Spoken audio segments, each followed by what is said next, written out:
తదుపరి కర్కాటక రాశి. కర్కాటక రాశి వారికి ఆర్థిక పరిస్థితి కొంత నిరాశ కలిగిస్తుంది. ప్రయాణాలు కూడా ఈ వారం మీరు ఆకస్మికంగా చేయాల్సి వస్తుంది. కాంట్రాక్ట్ రంగం వారికి చక్కగా అనుకూలిస్తుంది. విలువైన సమాచారాన్ని కూడా ఈ వారం మీరు అందుకుంటారు. ఆలయాలు, ఆశ్రమాలు సందర్శిస్తారు. వీళ్ళు దాగి ఉన్న ప్రతిభా పాఠవాలు కూడా వెలుగులోకి వస్తాయి. వాహనాలు, ఆభరణాలు కూడా కొనుగోలు చేస్తారు. నేత్ర సంబంధిత రుగ్మతల వల్ల ఈ వారం ఈ రాశి వారికి కొంత ఇబ్బందికరంగా గడుస్తుంది. వ్యాపారవర్గాల వారికి వ్యాపార లావాదేవీలు ఉల్లాసంగా, ఉత్సాహంగా ముందుకు సాగుతాయి. ఉద్యోగవర్గాల వారికి విధుల్లో అనుకూల వాతావరణం నెలకొంటుంది. పారిశ్రామిక, రాజకీయ వర్గాల వారికి అనుకోని పర్యటనలు, షేర్ల క్రయ విక్రయాల్లో మంచి లాభాలు. నక్షత్రపరంగా చూస్తే పునర్వసు 4వ పాదం వారికి సోమవారం వాహన యోగ సూచనలు, పరిచయాలు పెరుగుతాయి.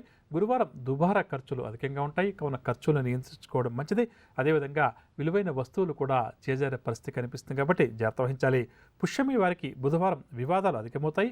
ఆలోచనలు ఏమాత్రం కూడా స్థిరంగా ఉండవు. శనివారం వాహన యోగ సూచనలు. ఇంటర్వ్యూల కోసం ఎవరైతే ఎదురు చూస్తున్నారో వారు ఇంటర్వ్యూలకు సంబంధించిన సమాచారాన్ని శనివారం అందుకునే అవకాశం ఉంది. ఆశ్లేష వారికి ఆదివారం చోర భయం అధికంగా ఉంటుంది.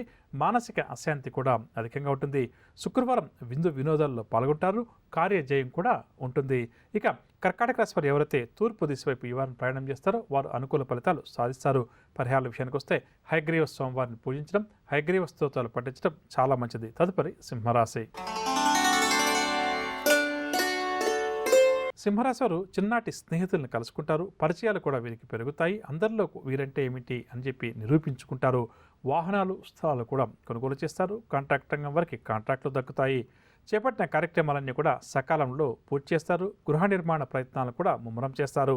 వ్యాపార వర్గాల వారికి వ్యాపారాలు లాభిస్తాయి. ఉద్యోగ వర్గాల వారు ఆర్థికంగా బలవంతులవుతారు. రాజకీయ, కళారంగాల వారికి చక్కగా కలిసి వస్తుంది. షేర్ల క్రయ విక్రయాలు లాభసాటిగా సాగుతాయి. నక్షత్రపరంగా చూస్తే మఖా వారికి సోమవారం వివాదాలు అధికమవుతాయి. ఆలోచనలు ఏమాత్రం కూడా నిలకడగా ఉండవు.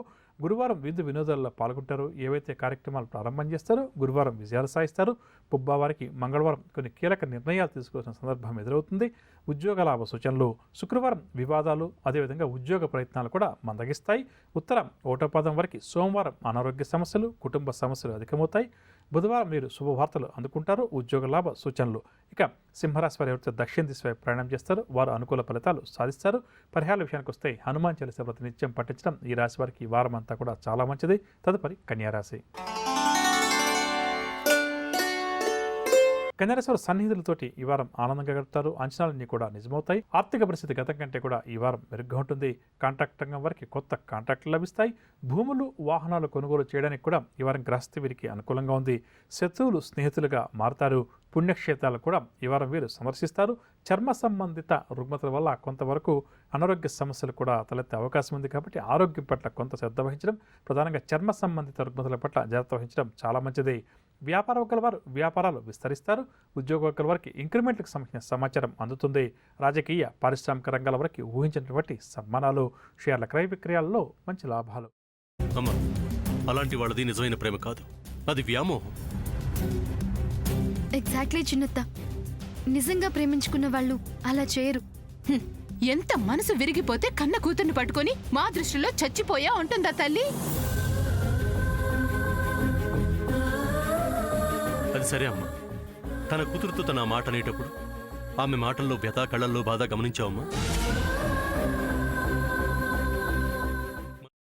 పెద్దబాబుకు బర్త్డే విషెస్ చెప్పు కూడా వెళ్ళాం కదా.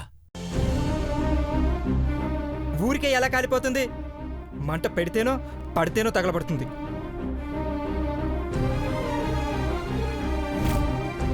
కరెక్ట్ చిన్నబాబు, నీకొచ్చినట్టే నాకు డౌట్ వచ్చింది. పార్వతే షర్టును తగలబెట్టిందనుకుంటా.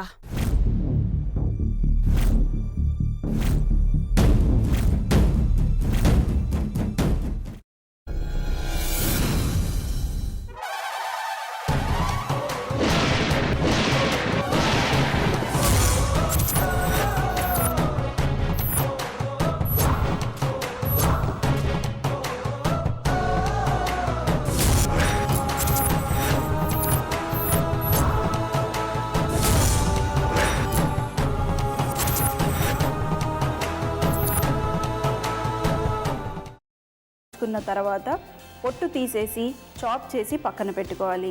ఒక ప్యాన్లో కొద్దిగా నూనె వేడి చేసి అందులో ఆవాలు, మినప్పప్పు, శనగపప్పు, కరివేపాకు, సన్నగా తరిగి పెట్టుకున్న ఉల్లిపాయలు వేసుకుని 1 నిమిషం పాటు వేయించుకోవాలి. ఆ తర్వాత కాల్చి కట్ చేసి పెట్టుకున్న వంకాయని కూడా అందులో వేసుకుని బాగా మిక్స్ చేసి బౌల్లోకి ట్రాన్స్ఫర్ చేసుకుని అందులో తగినంత చిక్కటి పెరుగు లేదా పల్చటి పెరుగు వేసుకుని మిక్స్ చేసి అన్నంతో కానివ్వండి, చపాతీతో కానివ్వండి సర్వ్ చేసినా చాలా బాగుంటుంది.